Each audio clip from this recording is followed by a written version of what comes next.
graduated college, and I'm thinking I got married. I did the following week. I suddenly realized that I have to financially support this wedding. And not having a lot of money, I went to a job interview at the Roosevelt University, and I was recruited by a Harry Maurer and Associates to come work for a company called House-O-Light Corporation, which was an assembler of fluorescent lighting fixtures.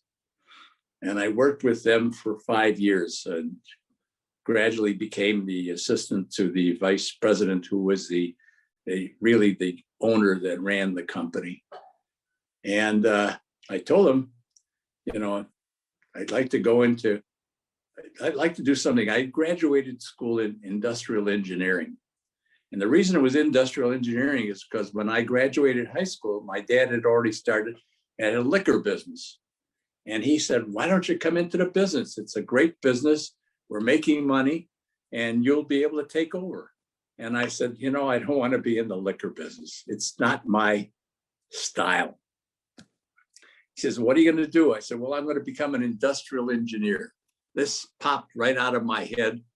I really didn't give it a lot of thought. And he said, okay, if you want to go to school, then I'll tell you what I'll do. I'll make a deal with you. You pay half and I'll pay half. And so I went to Roosevelt College, worked after school, paid half and he paid half. And it was a very strong commitment on my part and his part, because each of us was giving a little bit towards developing my education. And working at House-O-Light, I decided really what I wanted to be was a marketing and salesperson.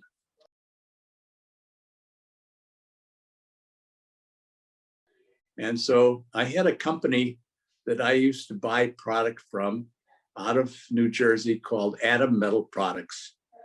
And the owner was, believe it or not, a graduate of the University of Illinois.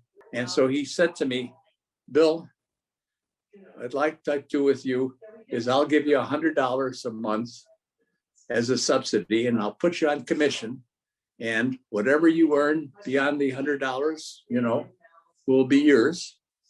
And that started Bill Brown Sales, which I started in 1955.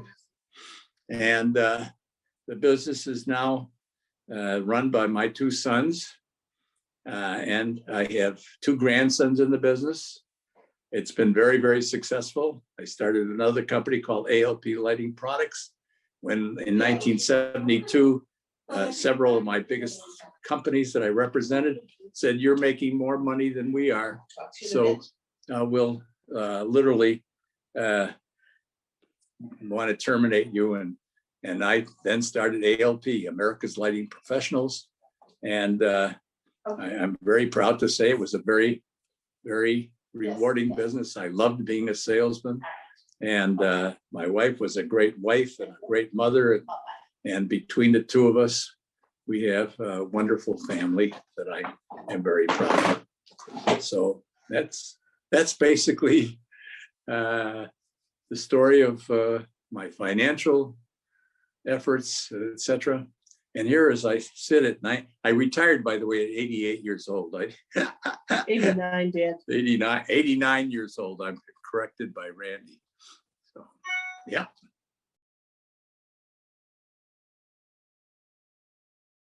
I hope it will inspire others that want or need or feel that they need to have a religious connection.